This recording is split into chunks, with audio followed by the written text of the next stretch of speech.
Halo semua, nama saya Peter, saya managing partner dari JSC. Oke, untuk video kali ini saya akan membahas tentang Omnibus Law dan akan fokus terkait dengan pengaturan di dalam Omnibus Law yang akan mendekriminalisasi pelaku usaha. Masyarakat banyak meributkan, banyak yang menentang maupun mendukung apa yang dimaksud dengan Omnibus Law. Kita harus memahami pengertian dari Omnibus Law itu sendiri. Omnibus Law adalah satu undang-undang yang akan mengatur, merubah, dan merevisi beberapa ketentuan di dalam undang-undang sekaligus dalam satu waktu, tetapi memiliki relevansi materi terkait.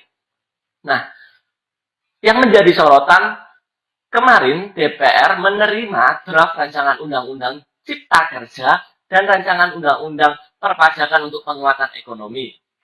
Nah, salah satu pengaturan di rancangan undang-undang Cipta Kerja adalah mendekriminalisasi beberapa peraturan terkait dengan pelaku usaha. Mendekriminalisasi artinya mengubah peraturan pelanggaran yang sebelumnya adalah merupakan tindak pidana dan diberikan sanksi pidana menjadi sanksi lainnya atau berupa pelanggaran lainnya.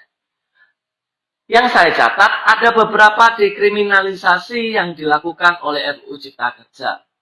Pertama, rancangan Undang-Undang Cipta Kerja ini tidak serta-merta mengubah sanksi pidana dan tindak pidana langsung menjadi pelanggaran administratif dan sanksi administratif. Di sini, RUU Cipta Kerja mengatur konsep yang disebut dengan ultimum remedium. Artinya adalah sanksi pidana diatur secara berjenjang dengan sanksi administratif. Jadi ketika pelaku usaha melakukan pelanggaran, maka yang dikenakan pertama kali adalah sanksi administratif berupa denda. Dilanjutkan dengan penggantian kerugian. Apabila dua sanksi ini tidak terpenuhi, maka sanksi pidana yang dikenakan. Ada beberapa pertimbangan mengapa pemerintah mengatur norma demikian. Pertama, mungkin karena pemerintah menganggap sanksi pidana yang langsung dikenakan kepada pelaku usaha membuat stigma negatif, membuat reputasi kepada pelaku usaha tersebut tidak baik di masyarakat. Sehingga pemerintah merasa perlu memberikan pengaturan yang lebih memberikan kepastian, kenyamanan, kondusif terhadap pelaku usaha. Selain itu, norma-norma berjenjang seperti ini yang mengenakan sanksi administratif kemudian penggantian kerugian baru dikenakan pidana merupakan hal yang wajar ketika norma tersebut merupakan norma administratif seperti perizinan dan perpajakan. Dan memang RUU Cipta Kerja menyasar norma-norma yang sebagian besar adalah norma-norma yang erat kaitannya dengan administratif seperti perizinan.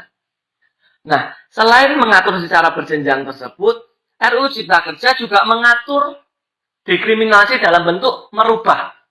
Benar-benar merubah, tidak mengatur secara berjenjang, mengubah sanksi pidana menjadi sanksi administratif. Contohnya yang saya lihat di pasal 42 ayat 1 Undang-Undang Ketenagakerjaan. Pasal ini mengatur tentang pelanggaran terhadap mempekerjakan tenaga kerja asing. Sebelumnya di Undang-Undang Tenaga Kerja, pasal ini, pelanggaran terhadap pasal ini dikenakan sanksi pidana.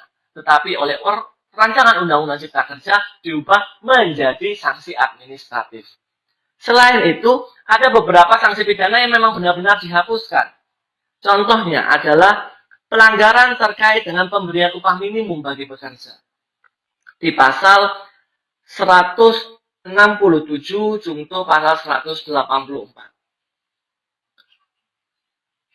Pasal ini berkaitan dengan pemutusan hubungan kerja terkait dengan usia pensiun. Kemudian pasal 90 junto pasal 185 terkait dengan pemberian upah minimum. Di RUU Cipta Kerja, sanksi pidana dan pelanggarannya ini dihapus karena ada reformulasi pengaturan sehingga mengakibatkan pembentuk undang-undang merasa tidak perlu ada sanksi pidana dan pelanggaran tindak pidana di dalamnya. Nah, dengan demikian RUU Cipta Kerja ini mengatur 3 bentuk dekriminalisasi. Mengatur secara berjenjang, dari yang sebelumnya hanya sanksi pidana, kemudian diatur secara berjenjang sanksi administratif, kemudian sanksi pidana baru dikenakan. Kemudian benar-benar mengganti sanksi pidana dengan sanksi administratif. Terakhir, benar-benar menghapus sanksi pidana berikut pelanggarannya. Nah, ketika rancangan undang-undang ini disahkan, maka pelaku usaha harus benar-benar memperhatikan ketentuan sanksi yang dikenakan ini. Karena dengan mengenakan sanksi administratif, artinya pengenaan sanksi akan lebih efektif dan lebih efisien. Justru lebih efektif dan lebih efisien untuk dikenakan. Karena pengenaan sanksinya tidak lagi menunggu proses peradilan layaknya sanksi pidana. Dan bagi pembentuk undang-undang, maka sewajarnya memperhatikan makna dan hakikat dari kriminalisasi itu sendiri. Berikut dengan dekriminalisasi. Ketika akan melakukan kriminalisasi atau mengubah suatu perbuatan atau mengatur suatu perbuatan menjadi tindak pidana, atau dengan demikian juga mengatur yang sebelumnya tindak pidana menjadi bukan tindak pidana, maka harus memahami hakikat dari kriminalisasi atau dekriminalisasi itu. Ada pertimbangan-pertimbangan penting mengapa suatu perbuatan dikriminalisasi atau dekriminalisasi. Salah satunya dengan mempertimbangkan adanya korban, kerugian material maupun imaterial yang dialami masyarakat tentunya.